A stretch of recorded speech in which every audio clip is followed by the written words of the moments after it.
I said red. Like to call to order the Parks and Public Works Committee regular meeting for September 24th, 2024. Will the deputy clerk, please call the roll? Baldwin, Here. Jarrett, Here. Hoffman is not, Kimball, Here. Roach, Luckily. Stuff going on there.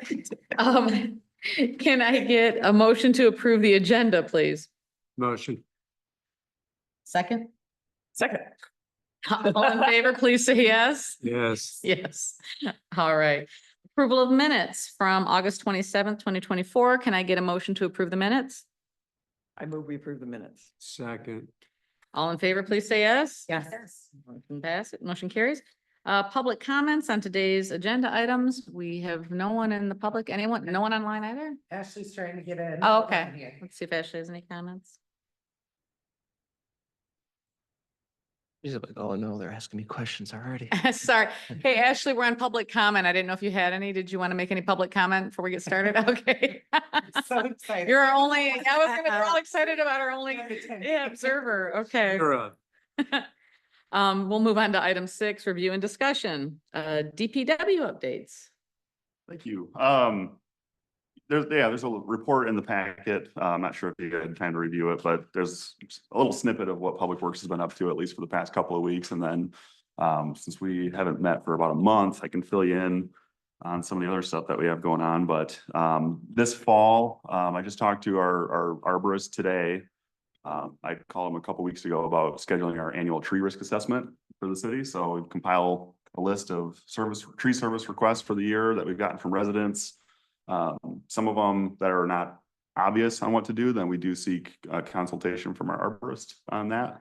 Some of the larger, more specimen trees, we can spend a little money on supporting them as long as they're worth it and their condition hasn't declined to a point that's not worth it. But and then that kind of goes along with the tree work that we have planned for early November. First week of November, we're going to be planting 15 trees around the city. In preparation for that, we removed a couple of trees, one of them being right outside of City Hall right here. There's a big stump out there that'll get grinded and we'll replant one early November, along with 14 more. And we've been hitting it pretty hard with Mistig locate requests. Part of the work that's going on right now currently through the TMF support from the state, which I think TMF, but that's Technical, managerial, and financial. I knew you would know it. Nice job. Nerd. I knew it. That's true. That was a test. I have it written here, but you passed, so nice work. So basically that's some of the work that the city has to do to verify what some of the water service lines are composed of out in the city. We have to make sure that they're not made of lead anymore. So, but along with that work, Compton Inc. is the company that's doing the field work for that. So every single time we're verifying a water service line, Public Works has to respond and go out and mark the storm sewers. So I think today, as the staff got going, I think we had somewhere in the neighborhood of like 20 or 25 just today. So that requires an employee to go out to each location and mark. So it's pretty time consuming, but really important work. Other good news, we have. Got a quick question. Sure. Is this part of the lead pipe replacement that the city council is working on currently? Like these two things go together or no? Yep. So there's a lead and copper rule in the state that requires by 2040 that we replace all the lead, service lines within the city. And so Eagle requires that we have a final distribution systems material inventory complete by mid-October. So we have to take a certain sample of properties within the city and verify what their material is to get a better or have a firmer idea of where the lead service lines are at. So Eagle at least knows that we're working on essentially. So And even things like when people got requests to get the pictures taken of their Mm-hmm. meters and that, they can kind of like tell by looking at that, like, oh, there's a high probability up on the hill, they're suspecting that there's a lot up there. Okay. There was a pretty impressive machine they were using. They actually dug this tiny little hole. And then they have this giant vacuum, which sucked all the dirt out, probably about 5 feet down. It was phenomenal. Yeah, Vector trucks are definitely the way to go. I watched it.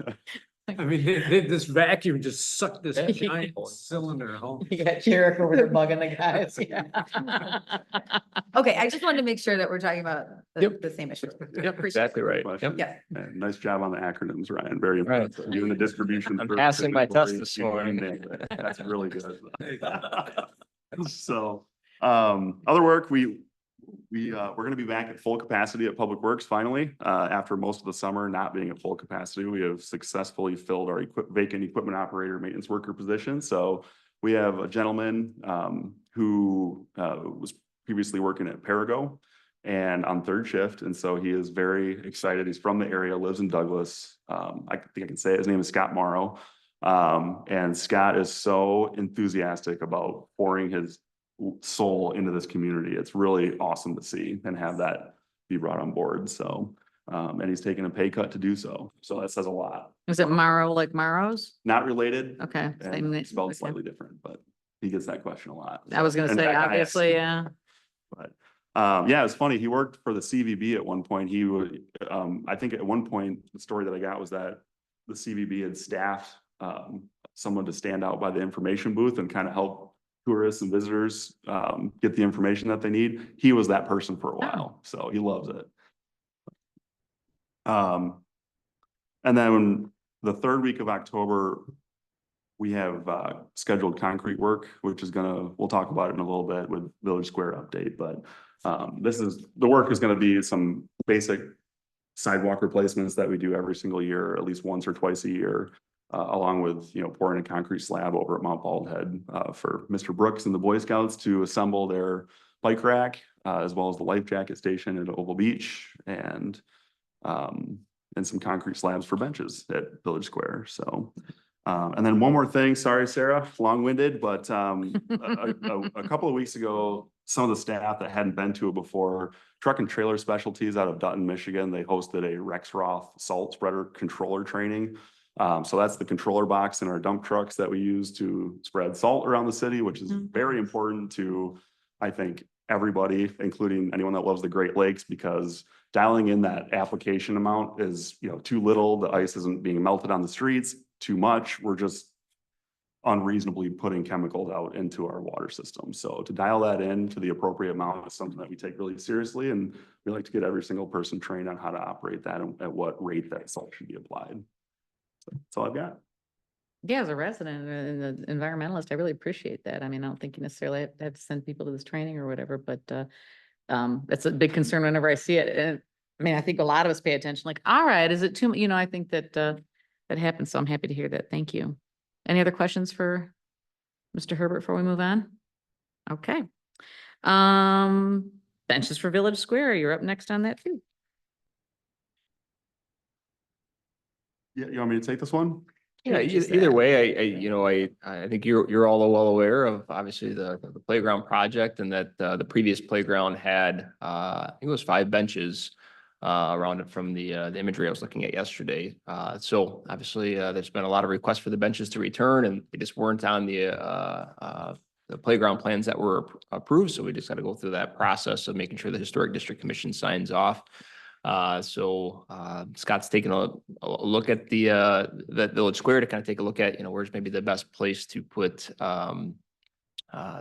return the benches, the same benches as before.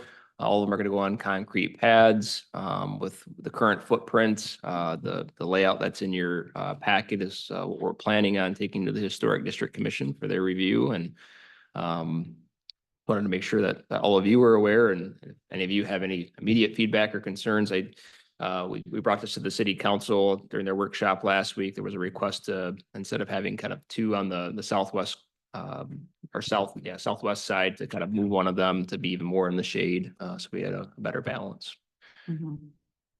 Just Just with the, Go ahead. with the popularity of the playground, Mhm. I'm wondering if 5 is enough when we're in peak season. Is it possible to fit in anymore? Well, I don't know if Scott has thoughts on that, You and can always fit more. Keep in mind, yeah, we're gonna put 5 out there currently, which is identical to what we had before. I think it's very safe to say that park is much more activated of a space. Glad about that. So many people are using it. you know, and I think that we still have the option of like placing some picnic tables in the park too. Oh, So kind of similar to what we do at Jones Park, Coughlin Park, That's a good Oval idea. Beach, Wicks Park, you know, we can place those wooden tables out without the need for a concrete slab underneath it. So we still have a little bit of flexibility. I like that idea. Yeah, I love that. Also, I would hate to, if we made a decision like that, we'd have to go back to council and we'd miss our window for the October installation. For sure.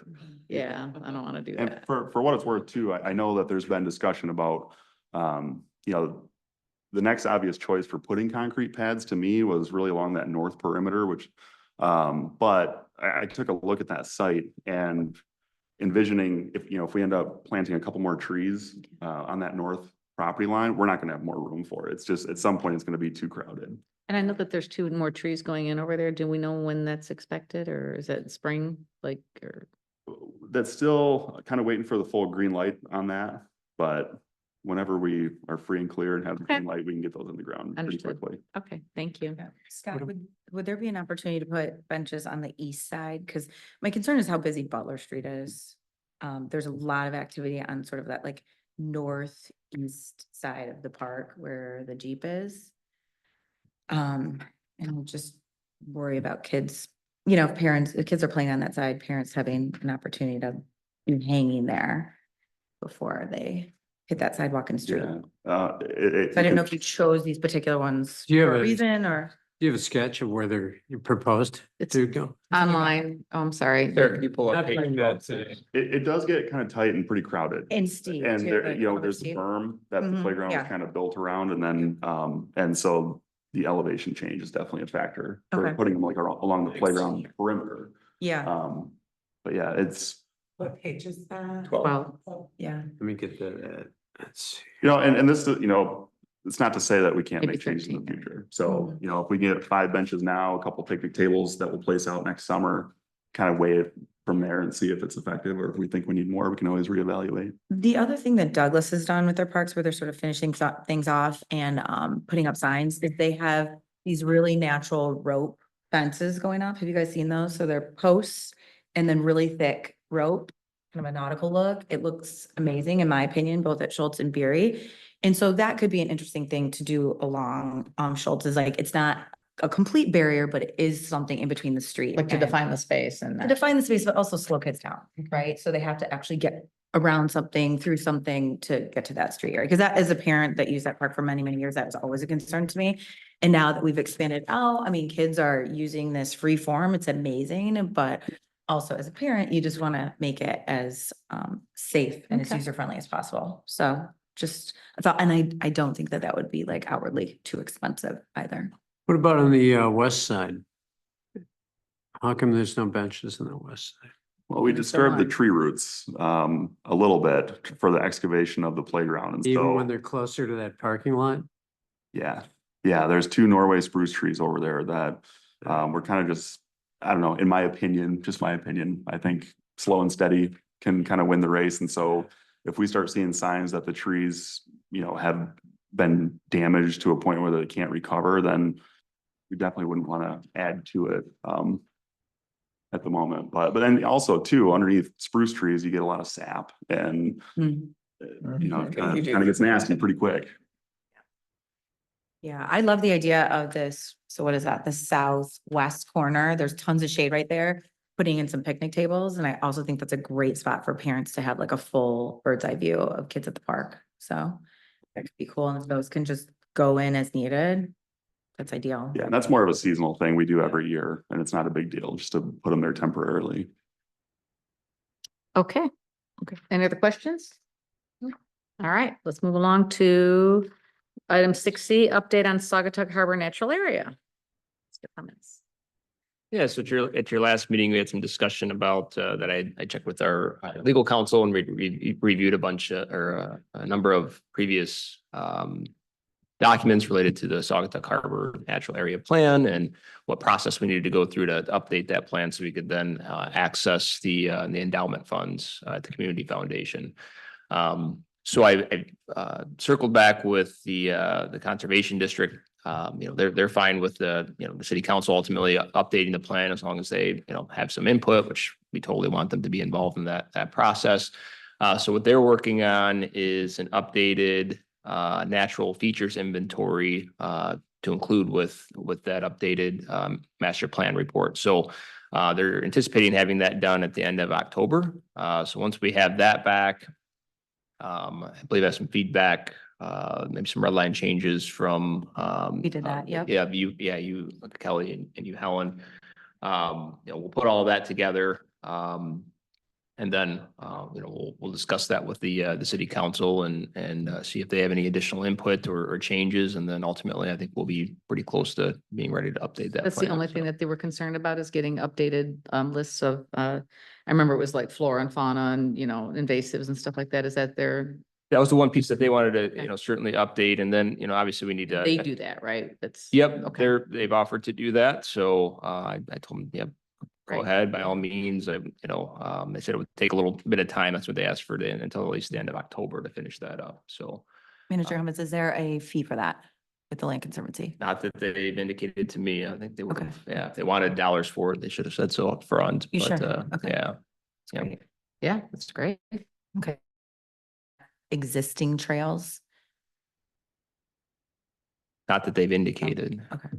What do you, I guess I should clarify. What- Well, I think that there is, based on the management plan and the way that it's written and the way that the park has been used, obviously there's been 10 years now in between those two things and it actually being monitored. So I was just curious if there's, if we're looking to do an update on kind of what's existing because people would have been going off path and maybe there's new paths being created. And so that's something that we do once we're able to move on. That's something that we're going to be able to look at. So I didn't know if they're preliminary looking at that when they're already going to be on the property.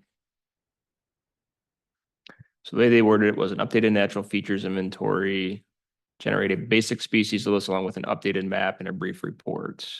Sometime before the end of initially he said before the end of the growing season. I'm like, well, when is Okay. that, I guess? So I can ask them what they're anticipating, if that includes like an update on where certain formal trails are at. Because one of the big things is that they were concerned about, and we are obviously two people going off path and then they're violating, the critical dunes Team and that. property too. Yeah.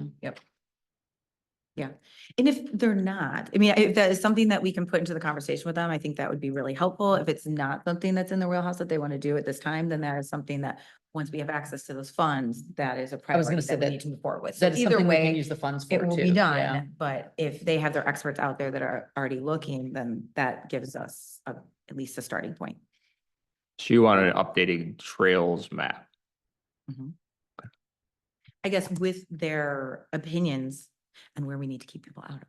Right. That's the big thing is that there's the critical dunes, there's the area around the lagoon that needs to be protected and keep people out of. So there's certain call outs in that management. I'm plan. wondering if some of that is gonna be the stuff that they would Yeah. charge for. Yeah, like and part of again, the- that's yeah, the fine, fees. but if we've got these experts on site, if we can just put that thought into their head and if it's something that gives us a starting point, that's great.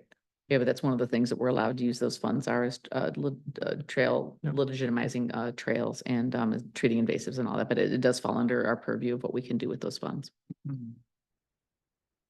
Okay, I can ask and see if that's something that they're at least planning on and But I like to say this, the end of October is good timing and I like hearing Yeah. that. It's really good. That's exciting because that's Mhm. something that we could work on over the winter, Yep. make sure everything is teed up for spring and To get especially the if there's. invasives done and. Yeah, well, invasives category and then also some signage to make sure that we are legitimizing the trails and keeping people in the places that they need to be. I think that's good stuff. Any other questions on Sagatuck Harbor Natural Area?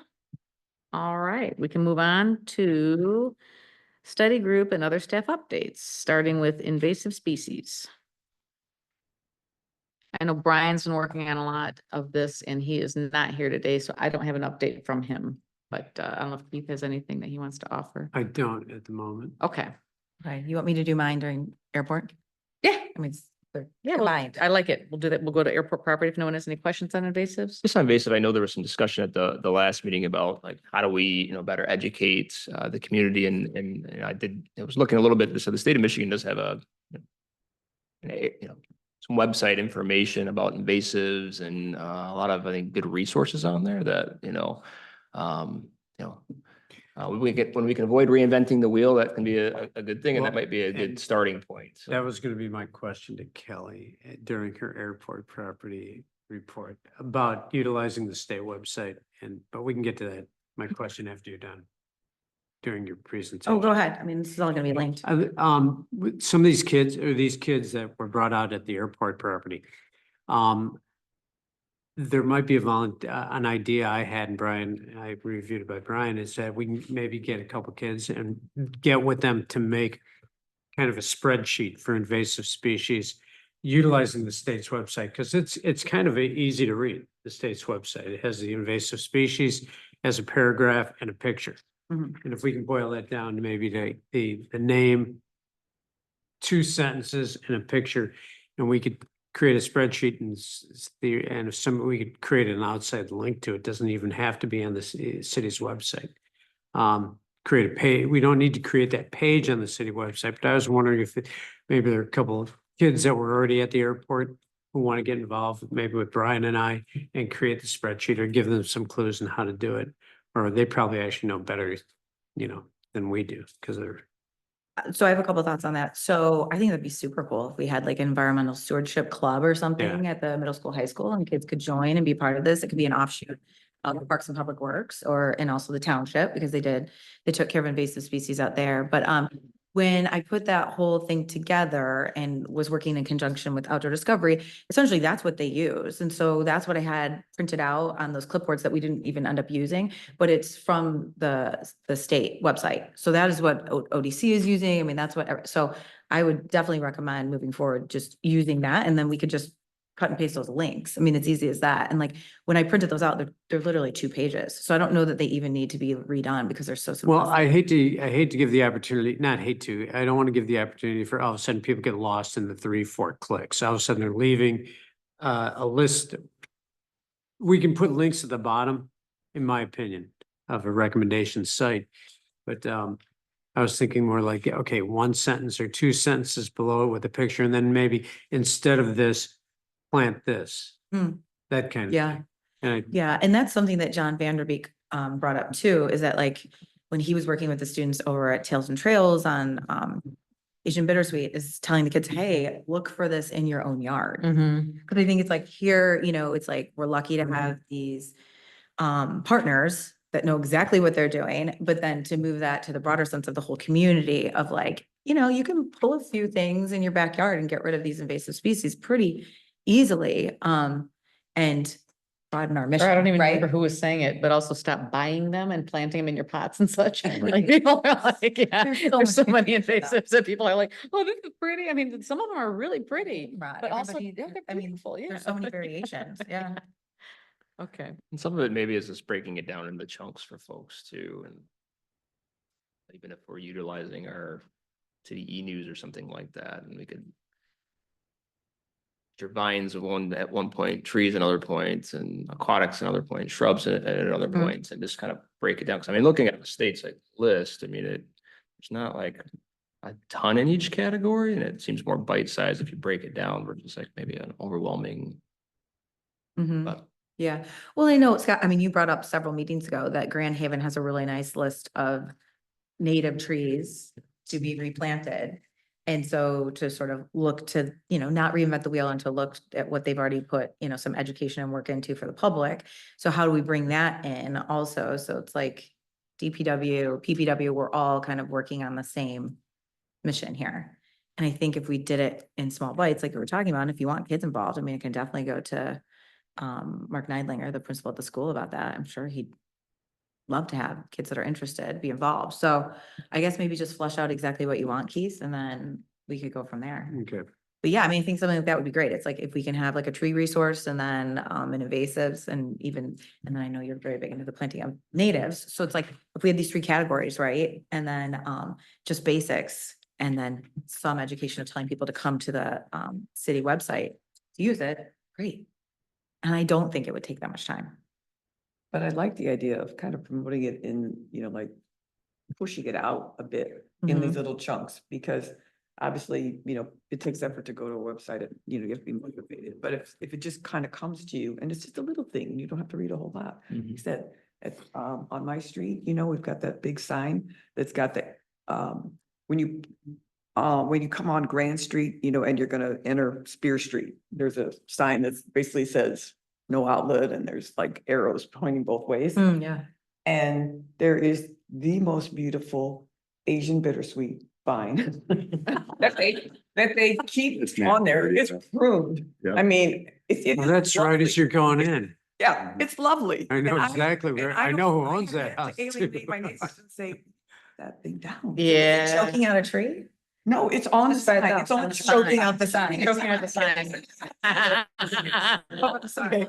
But they, I just don't know. But also it spreads seeds and things like that. You And I can't, just yeah. yesterday pulled it out of my yard, which was in the neighbor's yard, but growing over into my yard, and I'm sure it's because, you know, it comes from, well, I can't say that it comes from their sign exactly, but you know.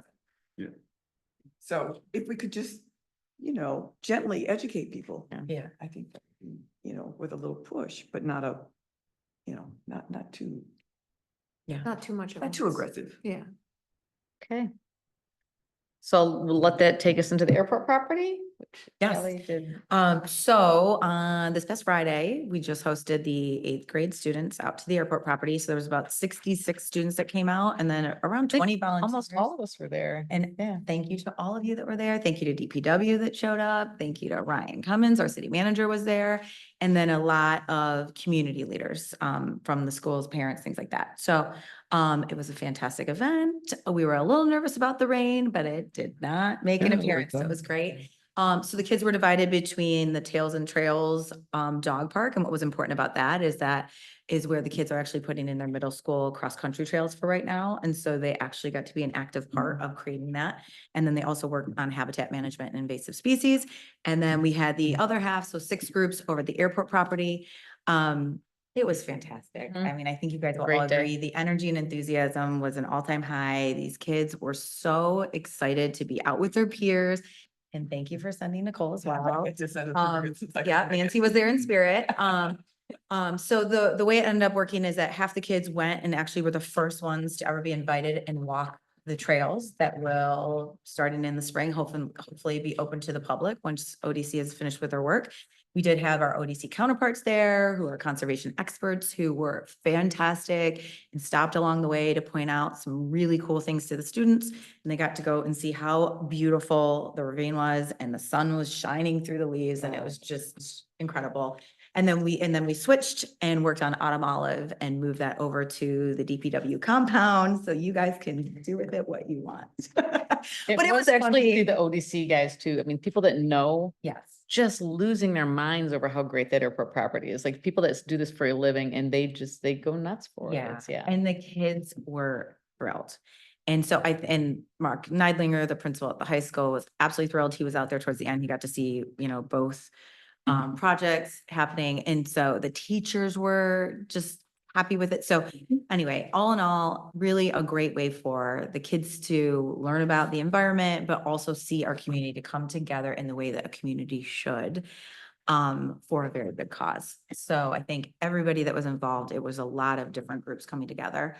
And we got a ton of work done. So that was fantastic too. And then hopefully these kids will go home or did go home and share with their families about what's to come and what we're working on as a government here, because that's exciting too, for them to learn about a new green space for them and their families. So- On that, I know Ryan has updates for us on the conservation easement and where we're at with that. Yeah, sure. A couple updates. So, well, one, thank you again, Kelly. I sent you an email yesterday, but I did, I did share your photos and release with the donors as well. Oh, you know, thank you for doing so- that. That's yeah, fantastic. yeah, so- Yeah, I meant So to- they received a response from one of them, said, hey, keep up the great work. So Yeah. I'm just trying to keep them in the loop. And so that was great information to share with them. So I Yes. appreciate that. And so the conservation easement front, ODC's surveyors have kind of surveyed the proposed portion of the property to be conserved, that eastern portion that's your ravine, that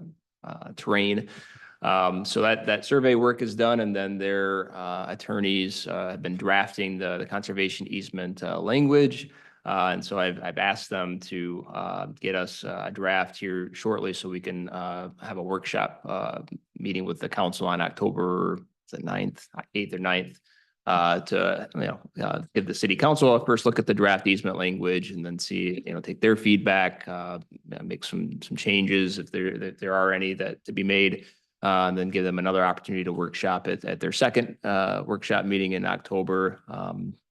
And then go from there, assuming that they're ready to move forward. So so you should see some discussions and movement on that. Ultimately, the city council has to approve the conservation easement language and exact locations. So, but that's moving along. And then the last update that I received from David was that they were engaging with the township too, just to discuss what zoning approvals were needed as well.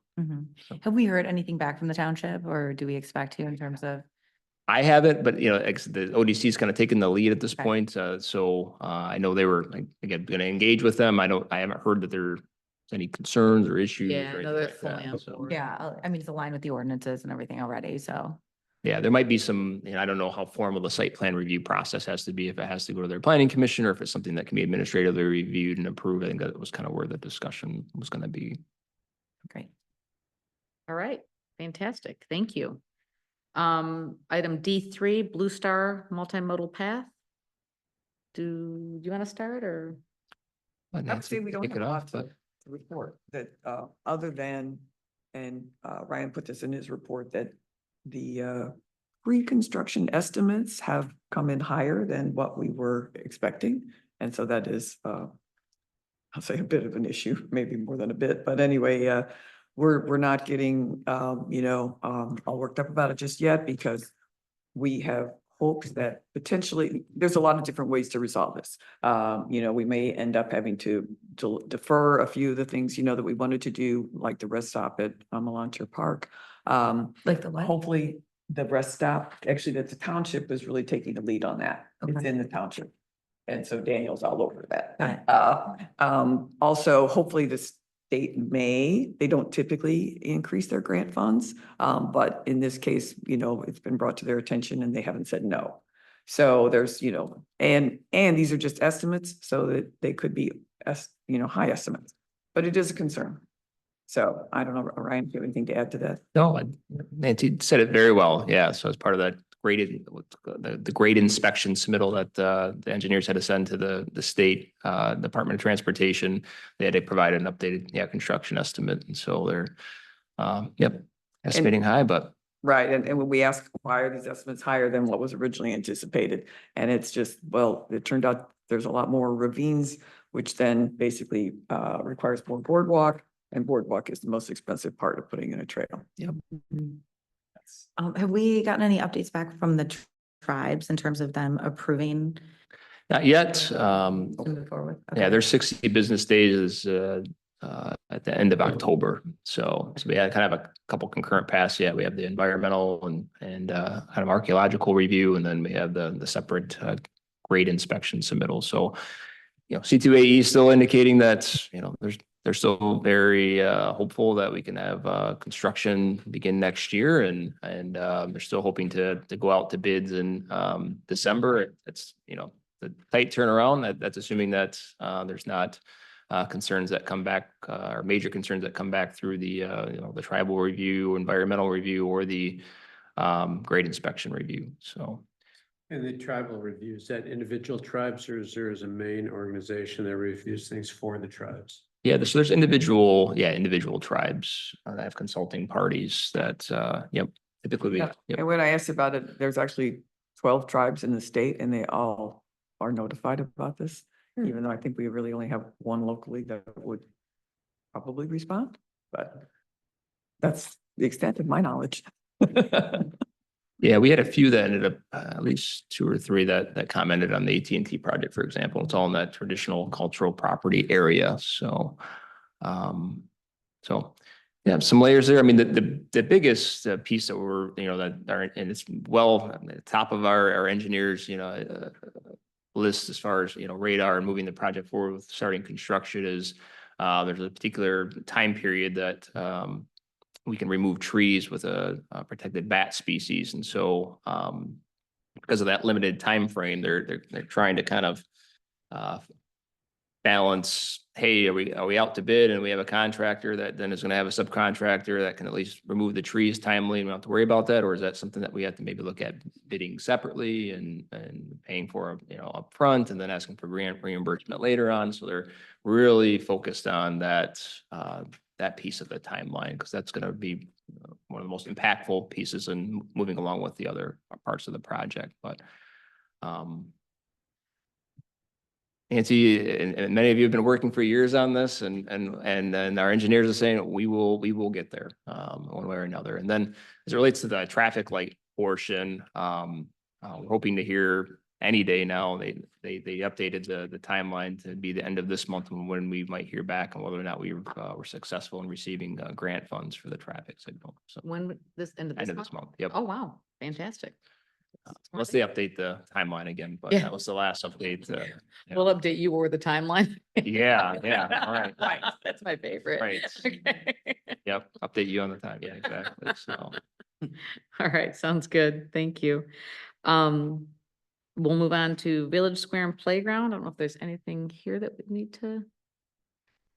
Any well, updates on? we touched on the benches and, And no updates on the tennis courts or any of that stuff at this point? yes, I do have, well, we're gonna meet, I think it's Thursday. I don't know. It's all. Yes, Thursday. Thursday, we have a meeting with our engineers and the donors representative. So our engineers took just a initial look out there. I mean, the courts themselves, as far as like the concrete is in good shape. So that's a good thing, because the cost to like fully replace that would be pretty dramatic. I think we're kind of wanting to discuss some scope with the potential donors is on the size of the court isn't quite to like today's like specs as far as like having extra areas outside of the court itself. So we want to have a little bit of discussion about that, as well as what that resurfacing looks like as far as, paint and lines and courts looks like. And then kind of high level, what are some estimates for some additional things that we would like to do there, right? We talked about bleachers, we talked about fencing, obviously hoops, I think we talked about. So, So, yep. Yeah. And then making them Multi-sport, multi-purpose is yeah. all part of the, So, so we're hoping to have a little further discussion on Thursday before the engineers really put together a scope of services to work on. They really want to know what is our, I guess, true budget here, and what can we get done with maybe the potential dollars that are there. mhm. Are they still considering making those multi-use? Yep, Cool. very much the goal. So, yep. No pun intended, sorry. Yep. Cool. Anyway, all right. We can move on to Park Street, Mount Bald Head and AT&T status. So literally just this morning, AT&T's consultants sent an updated response to the State Historic Preservation Office and the tribal consulting parties. They've been working for several months on preparing a response to the various questions and concerns that SHPO and the tribes had. And so they've prepared responses. They've modified the plan somewhat to, instead of boring the conduit underneath the steps. We talked with the city council about attaching that under the steps. That way there was less ground disturbance. And so that the plans were updated to reflect that, to address some of those concerns.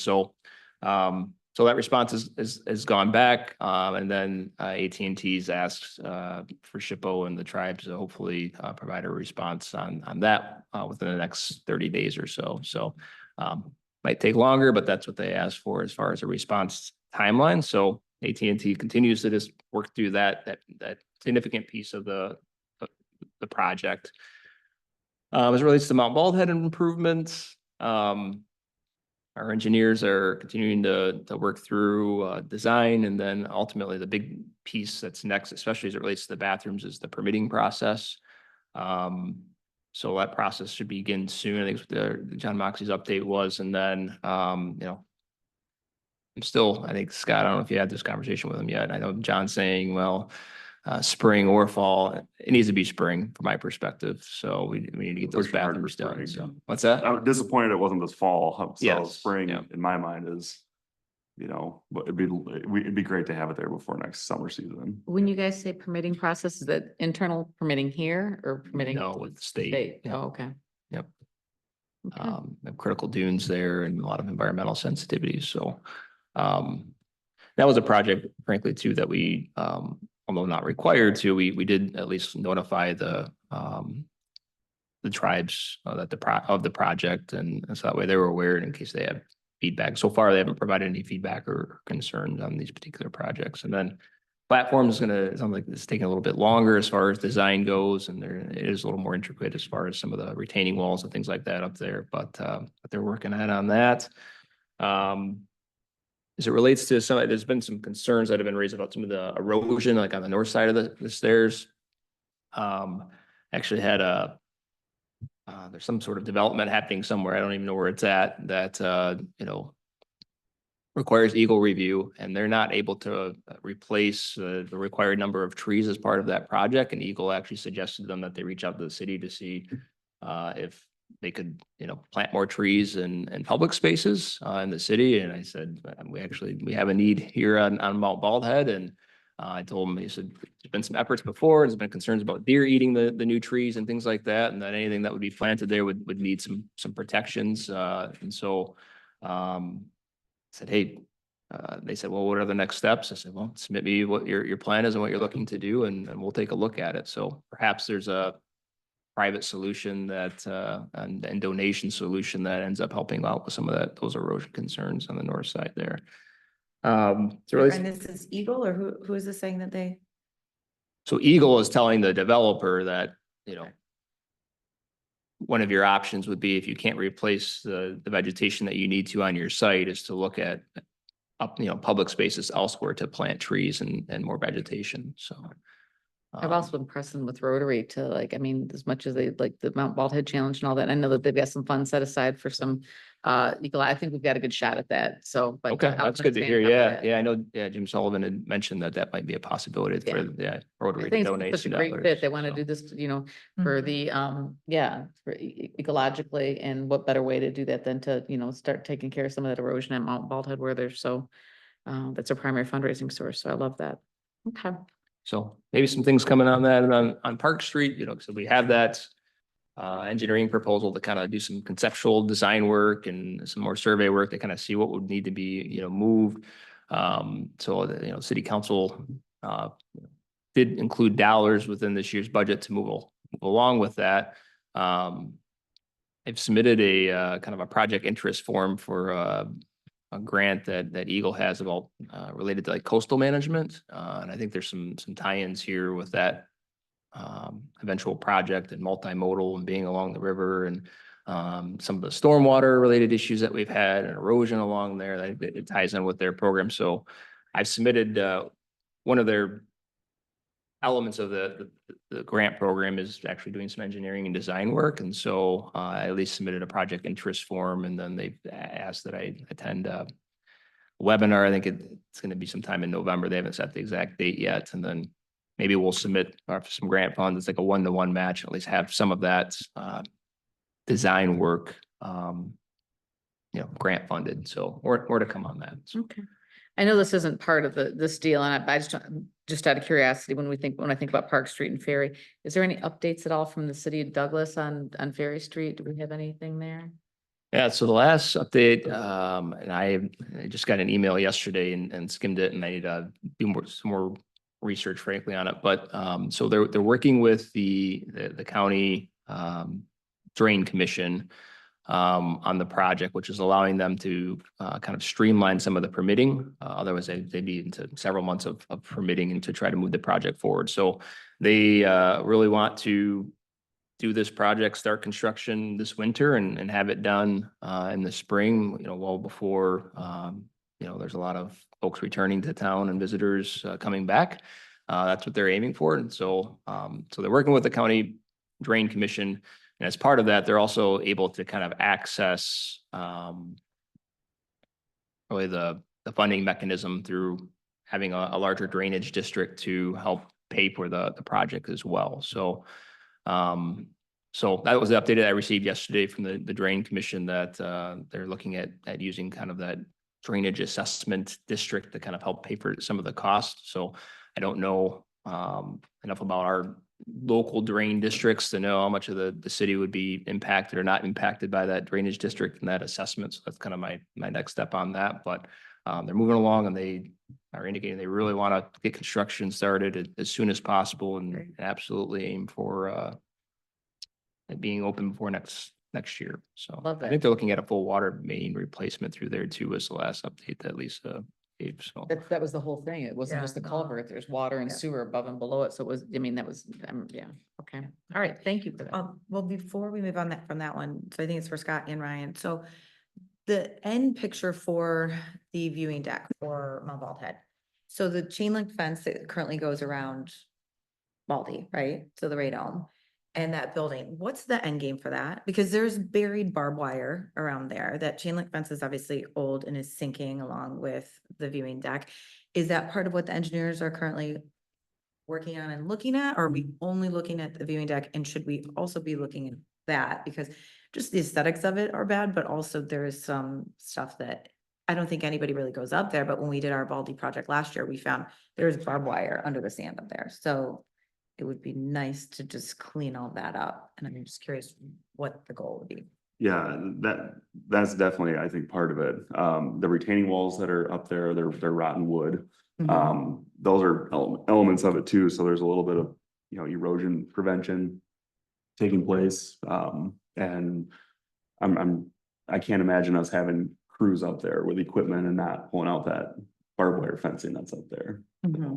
Okay, so that would go down, but then would there be another one that's set in place? Because we do not want people up into, like, is there historic preservation on the building that's up there with the radome? I don't know what the long-term plan, I guess, is for that group, for that building, and if that's ours or theirs or who's. well, it's city property, but obviously, yeah, the Friends of Mount Bald Head have kind of been caring for that and made some improvements. And so I frankly, I don't know what the long-term plans are with the building. I know AT&T was looking at some fence upgrades up there as well as part of their project and making sure that the site was protected in a way that it needed to be a cellular site. So, Right. But we're not putting anything into that building up there, correct? Everything's still staying. the current plans are not to, reuse or repurpose that building. At least AT&T is not planning on that. So, because of the condition of the building. So are you asking, do I have plans to tear it down? Is that what you're at, or repurpose it, or? It's like, it's one of those things, like you get up there, you forget about it, right? But then when you actually look at the whole space together, you go, okay, what is that? And why, is there a reason to keep it? Is there historical significance? Does that become Well, a there is museum up top? historical significance, and I think Scott Dean was one of them, did some work on the inside of it. Okay, Yeah, they did a cleanup effort on the inside. At one point, the city was making plans to tear down the brick building up there, not the radar dome, but the brick building. I want to say we were close. I think when we had an interim city manager, Karen, was our interim city manager.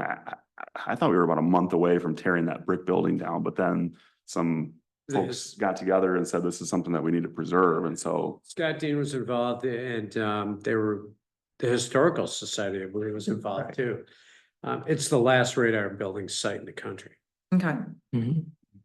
but I think, for at the moment, I mean, the goal is to kind of replicate what's existing up there while at the same time doing some cleanup. Okay, And if there's elements to it that are just unsightly, I would hope that that's part of the scope. At least those are the conversations that I'll be having with like Fleece and Vanderbrink when they're doing design work on So it. when you say the retaining wall is falling down, you're talking about the retaining wall that's actually surrounding part of the building. Yes, Can we make that part of our project when we redo the steps or the platform to rebuild that retaining wall? Yes, the retaining walls up there are part of that project. Okay, Okay. they go around the building. yeah, on the east side and north side of the tower, Yeah, right? so that is part of the project. Yes, Right, because that'll alleviate part of your question, Kelly, on barbed wire, because the barbed wire is from the 50s when they installed that okay. radar dome. So why don't I do this? I will connect with the Historical Society and just see where that group is at. I can also call Friends of Baldy.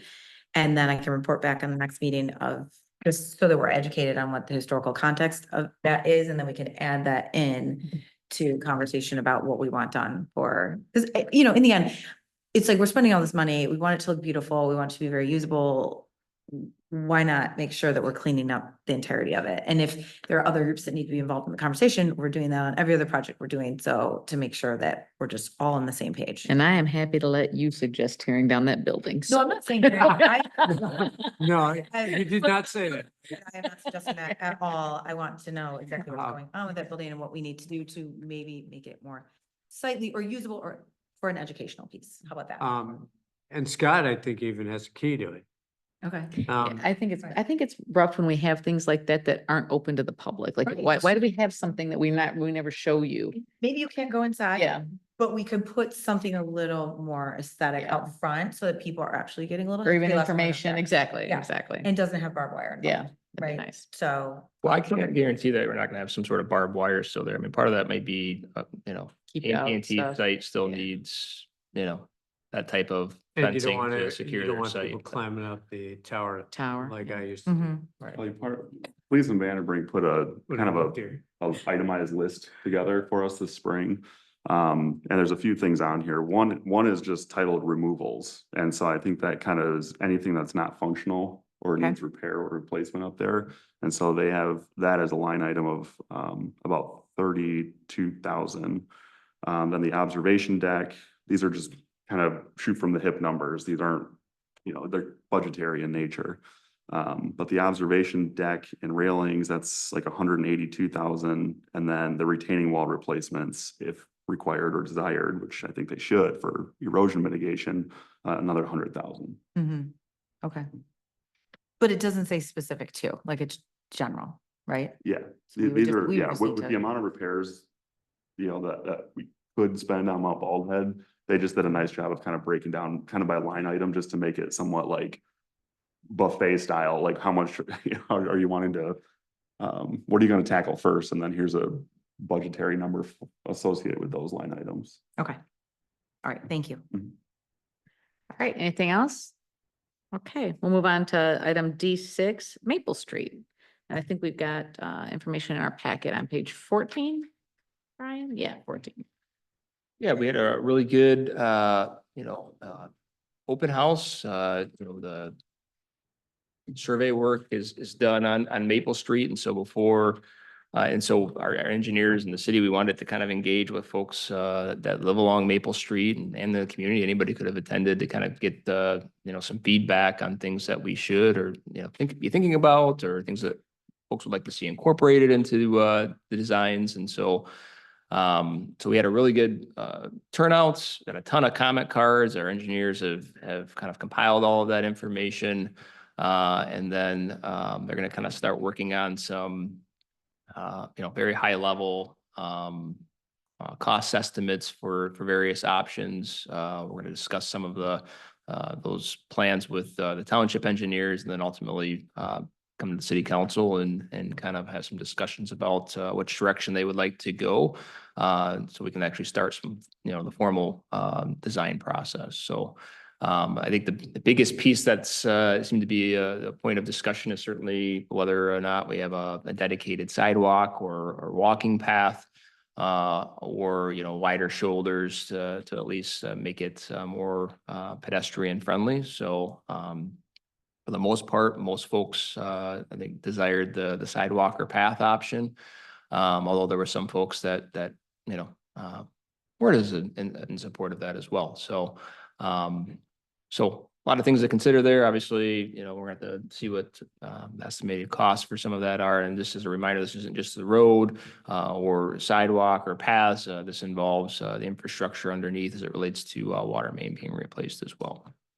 I'm assuming opposition to sidewalks and paths is monetary. Is that the only opposition? Maintenance costs and monetary, yeah, which, some people were concerned about, Public Works, our ability to maintain it, but in my mind, that's really a non-issue because we our snow removal equipment for sidewalks drives on Maple Street to get to the sidewalks. And so either we turn the switch on or off, it doesn't matter to us. There's a ton of kids that live on Maple Street at the apartments. Yeah, of correct? course. I pick my son up off of Maple Street. He gets dropped off at Public Works, and so I'm able to see there's precisely like 4 kids just right now that either ride bicycles or walk back to their house from school. And if there's a sidewalk, there might be more. Are they talking That- about sidewalks on both sides of the road? Just And one side. The north side. Oh. And maybe sidewalk right now it's just kind of being evaluated, whether it's like extend the shoulder, widen the shoulder and paint, asphalt or. Like Campbell. Yeah, yeah. Exactly. So that has not been determined yet. I think we're kind of waiting for Police and Vandenbrink to pull together a design based on the feedback that we got Yeah. on what's the most practical. There may be areas where it's kind of a hybrid of a little bit of both, but. I went to the open house and I thought that they mentioned that the township is also considering sidewalk on their side. And that seemed to me Yeah, redundant. so John followed up on that and his last bullet point was, I misremembered an email I received from the township engineers as we were discussing cross culverts. The township is considering adding sidewalk along the east side of Blue Star Highway, not Maple. I may have spread Oh, fake okay. news yesterday and I want to make sure and correct the record when we I may present have to spread some council. fake So, news. Okay. Exactly. The error is regrettable. Never do that. It's matter. our mistake and, but we'll make sure that's real clear. And so we're hoping to get back in front of the council, this fall, with, pretty comprehensive review of the feedback and options and, keep moving this along. It's certainly needed. So Okay, fantastic. a lot of folks, I don't know.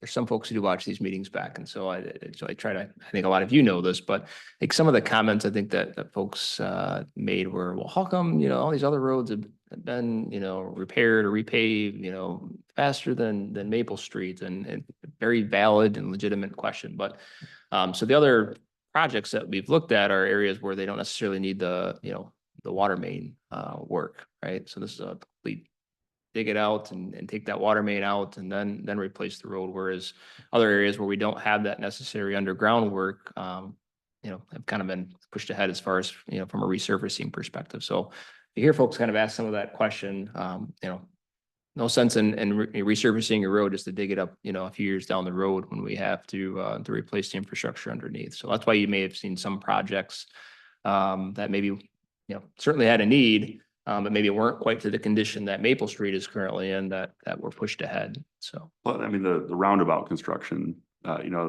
people using Maple Street as a detour too. I think everyone in the city Again, knows, and everyone yeah. that's not in the city knows.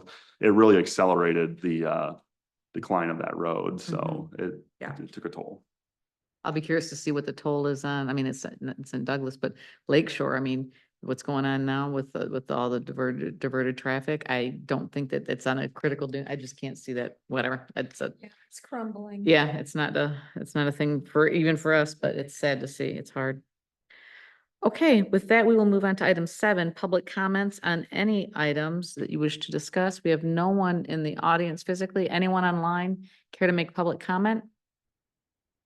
Seeing none, we will move on to item 8, correspondence. Got Oh, Kelly's okay. child writing in. Because I did not know about that. You When didn't I know? went, no, I went through the packet yesterday and I was like, oh, Hudson, I like that name. And I scroll down and I see his little cute signature. I know it was part of his history class. So It's in the everyone, council packet too. It was really cute. Yeah. so it was all the kids in his history class at Black River.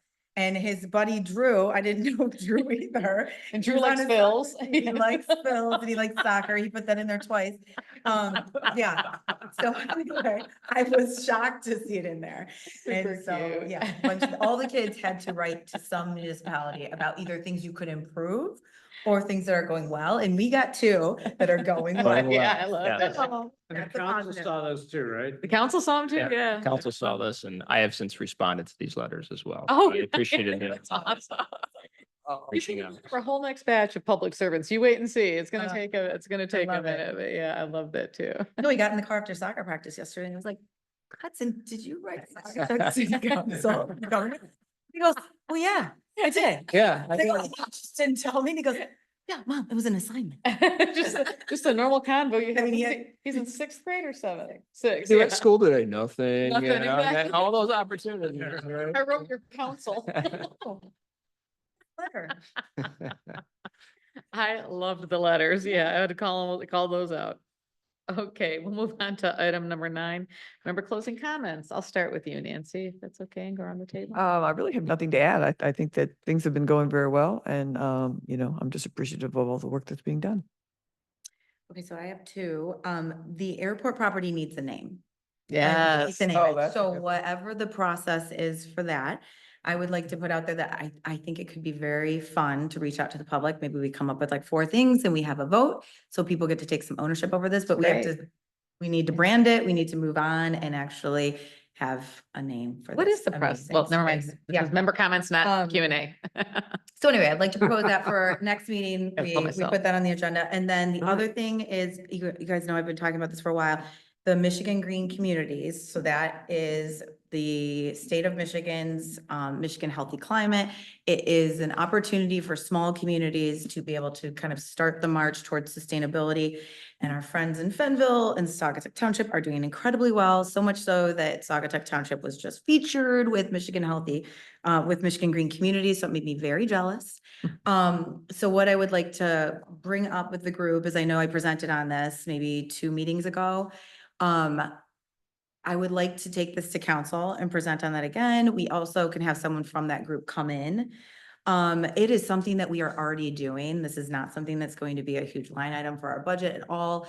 And the nice thing is, and Scott and I have talked about it, is that it starts in January and you submit in May. So being that it's September, we have tons of time to gather all the things that we're already doing to basically you earn points. And as you earn points, it's not only something that you can get free consultants from the state of Michigan to come and help us with some of our projects, but it also is it is submitting our values to people that live here and the tourists that come through here, that like we care about our environment and we are actively taking care of it. So I feel strongly about this one because I don't see anything negative. It will take time on our part, but really that's it. And then once we get to some pieces of this, yes, it will take some budget from council, but we can start small and continue to move this along. So anyway, I would love to maybe, if we need to reconvene on this and vote on it for next meeting and then bump it to council, either I present or I have someone from Michigan Green Communities come and present. Either way, that gives us time to then decide if we want to move on this for January. Scott and I had agreed that we were going to do it last year. And then obviously with lawsuits and everything else, we got completely sidelined. And so I hope that we can move forward. Yeah, I'd be in favor of that. Keith? Just a couple things. I will contact via your recommendation, Kelly Martin Neidlinger.